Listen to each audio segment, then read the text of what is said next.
estamos quase chegando ao final de nossa viagem. A Bíblia nos apresentou grandes verdades que já estão fazendo a diferença em nossas vidas. Mas ainda falta entendermos algumas verdades bíblicas, especialmente as verdades sobre a vida eterna ao lado de Jesus.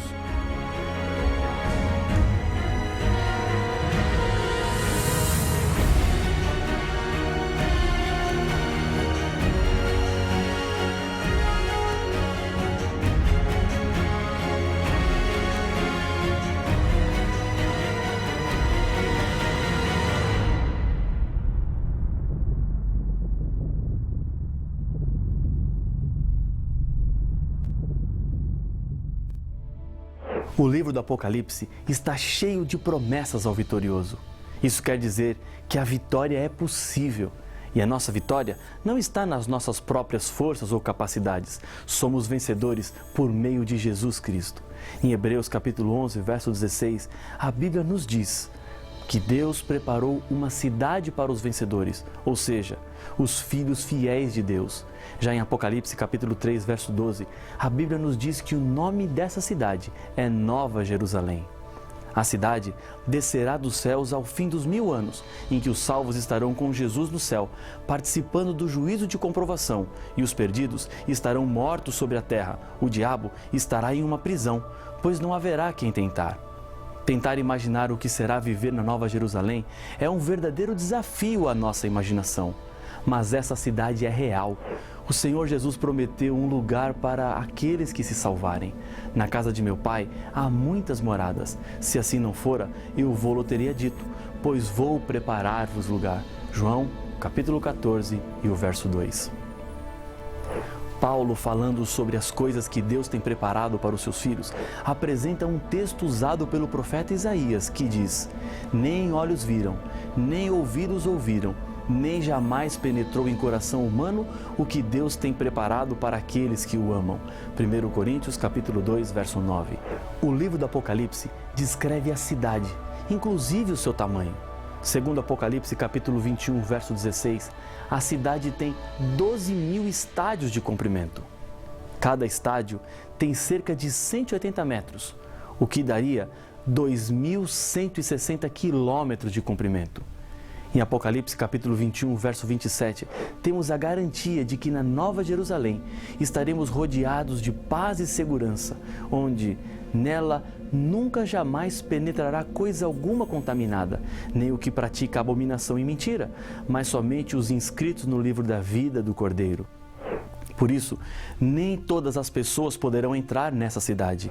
A Bíblia apresenta: e se alguém não foi achado inscrito no livro da vida, esse foi lançado para dentro do lago de fogo. Apocalipse capítulo 20, verso 15.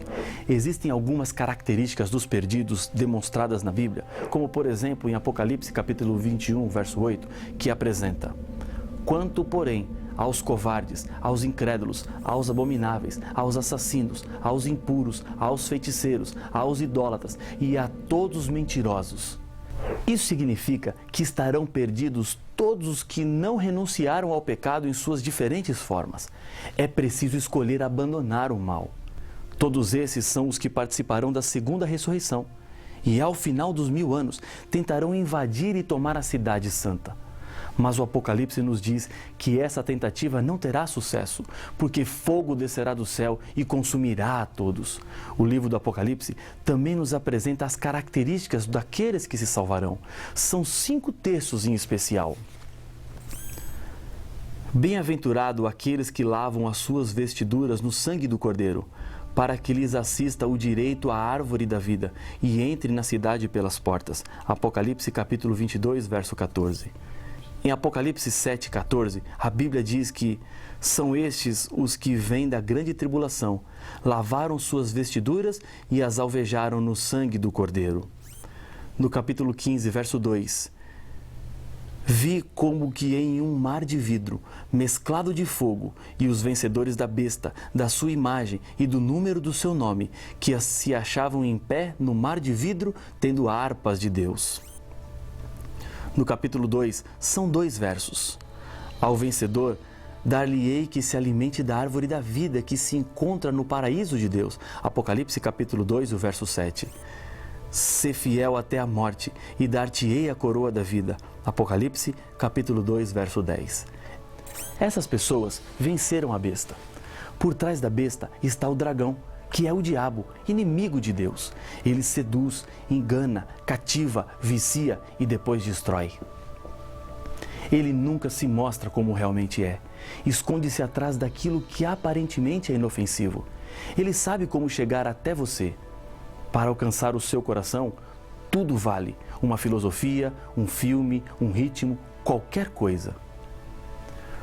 Uma vez que alcançou o seu coração, começa a destruição lentamente, tirando você dos valores morais e dos princípios, o respeito próprio e também a dignidade. Apesar das estratégias do inimigo, aqui está um grupo especial e, segundo Apocalipse capítulo 15, verso 2, cantarão no céu um cântico especial. Eles não cantarão porque a vida foi fácil. Lembre-se que o povo de Deus nos últimos dias será pressionado até o limite. Existirá um decreto do qual somente poderão comprar e vender os que tiverem a marca da besta. É possível ser vitorioso, apesar da adversidade e da perseguição. Não importa como você está vivendo hoje. Talvez você esteja em uma cama de hospital ou chorando desesperado, pois os problemas parecem grandes demais e você não vê como sair deles. Você pode ser vitorioso. Seu presente pode estar acorrentado, mas não o seu futuro. Aí mesmo, afundado em dívidas, à beira da falência, Deus quer te resgatar para levá-lo ao céu. João, o autor do Apocalipse, sabia o que estava dizendo quando falava de vitória. Ele mesmo chegou um dia a Jesus carregando uma personalidade forte. Os amigos o chamavam de Filho do Trovão, por causa do seu temperamento explosivo. No convívio com Jesus, o caráter do mestre foi reproduzindo-se lentamente na vida do discípulo. Ele saiu do relacionamento formal com Deus para um relacionamento pessoal, próximo. É isso mesmo que Deus quer para você hoje. Alguns acreditam que a conversão a Deus deve ser lenta, mas isso é um engano. A conversão não precisa ser lenta, a menos que apresentemos resistência ao trabalho do Espírito Santo. Dwight Moody, um pregador do século XIX, dizia que a conversão não precisava ser lenta. Suponhamos que uma pessoa esteja acostumada a praguejar contra as pessoas 100 vezes ao dia. Então, aconselhamos que amanhã não pragueje mais do que 99 vezes e depois de amanhã 95 e assim consequentemente. Assim, com o tempo, ela vai perdendo o costume de praguejar. Suponhamos que um homem tem o costume de bater em sua esposa 2 vezes por mês. E o aconselhamos então que agora fizesse apenas 1 vez por mês. Depois, 1 vez a cada 2 meses, 3 meses, até então que ele deixasse de vez. Suponhamos que Ananias tivesse sido enviado para encontrar-se com Saulo quando ele estava a caminho de Damasco, respirando ainda ameaças de morte contra os discípulos e os colocando em prisões, e dissesse que ele não matasse agora mais muitos cristãos, mas um pouco menos, e fosse diminuindo gradativamente, mas não subitamente. Ou se Ananias dissesse a Saulo que ele não deveria deixar de matar e perseguir cristãos de repente, mas sim começar a pregar sobre Jesus Cristo, porque senão os filósofos diriam que uma mudança tão rápida não seria duradoura. Este argumento é a mesma coisa que dizer que a conversão é gradual e não rápida. O que quero dizer é que pode ser que ao começar a assistir essa palestra, você não estivesse convencido de que antes dela acabar, você poderia estar convertido. Isso depende das escolhas que você fará. Depois de tomada a decisão de entregar-se a Jesus, a conversão é representada por um símbolo. Jesus falou sobre esse símbolo a Nicodemos, um dos principais dos judeus, que foi ter um encontro com Jesus. Em verdade te digo que, se alguém não nascer de novo, não pode ver o reino de Deus. João capítulo 3 e o verso 3. Logo em seguida, Jesus repete a mesma ideia. Em verdade te digo, quem não nascer da água e do Espírito não pode entrar no reino de Deus. João capítulo 3, verso 5. Nascer do Espírito refere-se à conversão operada por Jesus através do Espírito Santo. E quando nos entregamos a Ele, transformando a nossa vida por completo, mudando os nossos hábitos e vontades e nos ajudando a viver de acordo com os 10 mandamentos, capacitando-nos com os dons do Espírito, E esse novo nascimento é representado pelo batismo. Jesus disse: quem crer e for batizado será salvo, quem porém não crer será condenado. Marcos capítulo 16, verso 16.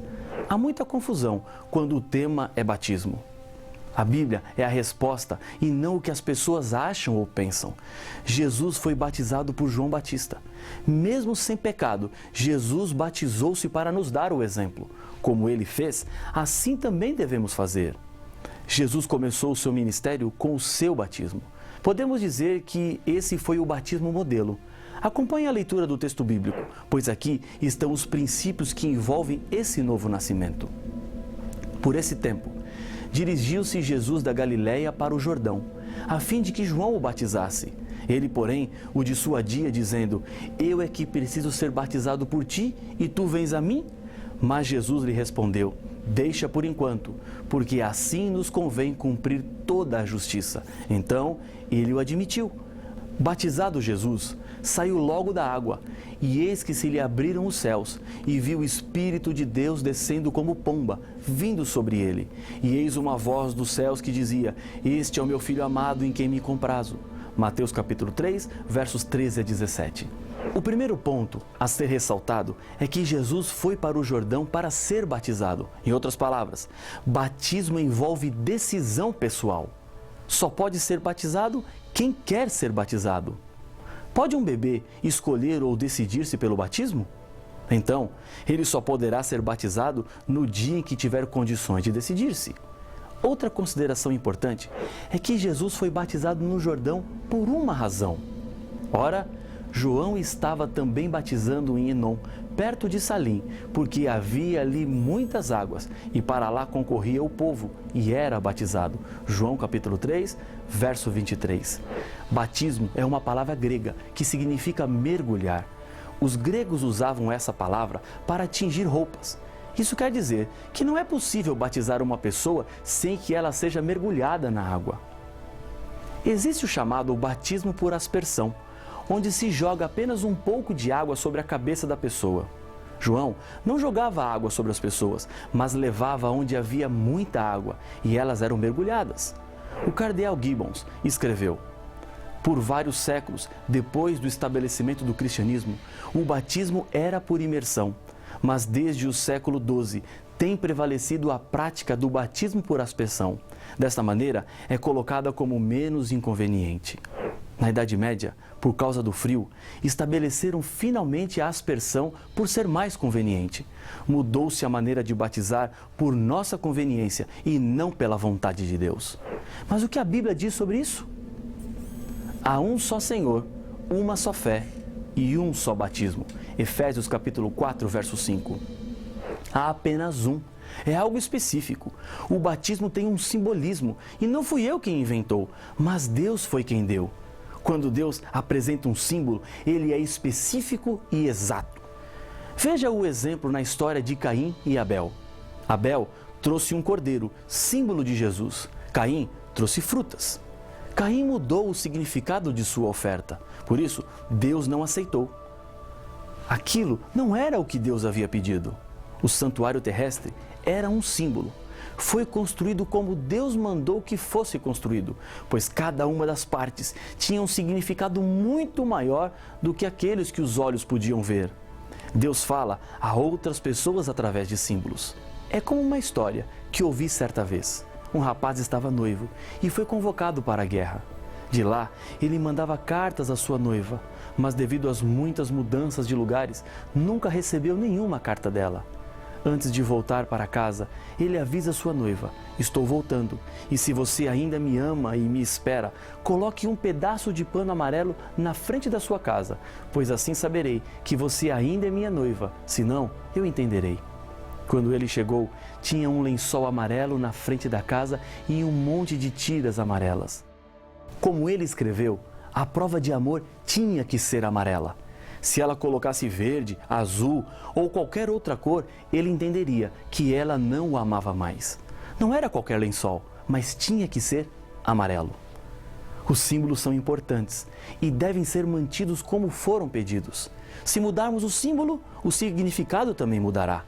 Diz Paulo sobre o símbolo do batismo: Ou, porventura, ignorais que todos nós que fomos batizados em Cristo Jesus, fomos batizados na sua morte?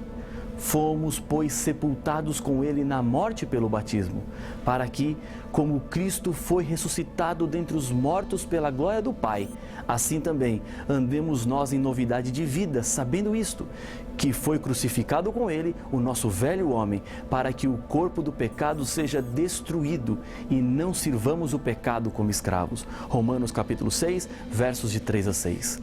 Quando eu me batizo, aceito a Jesus como meu Salvador, e como ele foi sepultado, morreu e ressuscitou, o batismo representa o renascimento para uma nova vida. Quando somos batizados, morremos para a antiga vida e uma nova pessoa sai das águas. Porque Jesus ressuscitou, agora é possível a você ter essa nova vida. O batismo é morte, sepultamento e ressurreição. Porque todos quantos fostes batizados em Cristo, de Cristo vos revestistes. Gálatas capítulo 3, verso 27. Quando somos batizados, passamos a ser chamados de cristãos. Quando pedi a minha esposa em casamento e ela aceitou, fiquei muito feliz. Mas se eu dissesse a ela, vamos nos casar, mas tem que ser em secreto, ninguém pode saber. Você se casaria em secreto? Claro que não. Da mesma maneira, o batismo também é uma confissão pública. É a demonstração de que quero viver ao lado de Jesus. Portanto, todo aquele que me confessar diante dos homens, também eu o confessarei diante de meu Pai, que estás nos céus. Mateus capítulo 10, verso 32. Existem 3 condições para uma pessoa ser batizada. Primeira condição, arrependimento. Acompanhe o texto bíblico.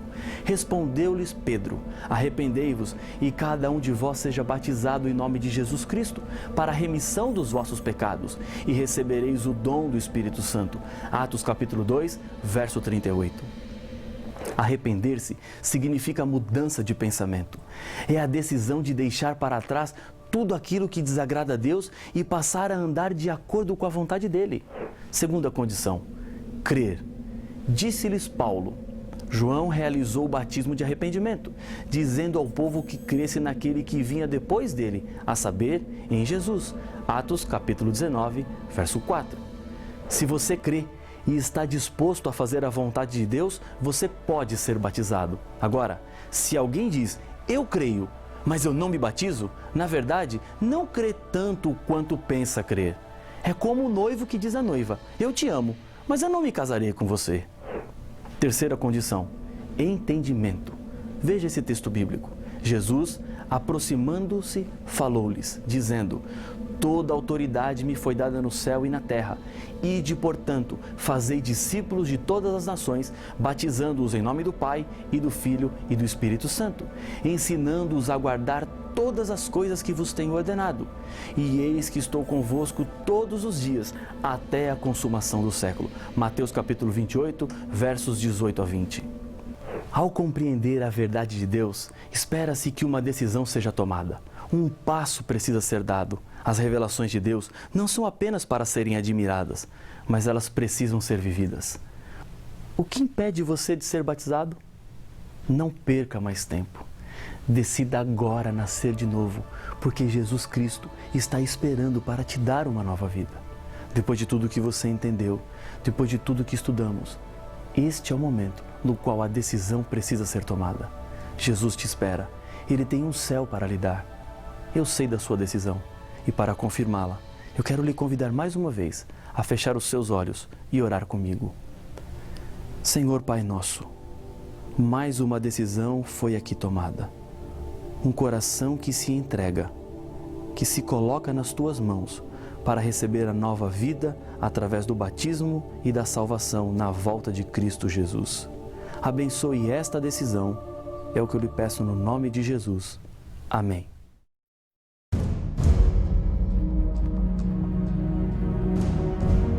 A Bíblia nos mostra que diante deste conflito não existe território neutro. Ou estamos com Deus e sua verdade, ou estamos do lado do inimigo. O diabo tem feito de tudo para levar as pessoas a adorarem qualquer coisa, menos Deus. O Espírito Santo trabalha para iluminar a mente de pessoas sinceras que procuram na Bíblia as verdades de Deus e assim entenderem a revelação. Mas que artimanhas mais o diabo poderia inventar para tentar nos separar do amor de Deus? E como o Espírito Santo pode nos ajudar na nossa caminhada rumo à vida eterna? Todas estas respostas você encontra no próximo episódio de Apocalipse, o Fim Revelado.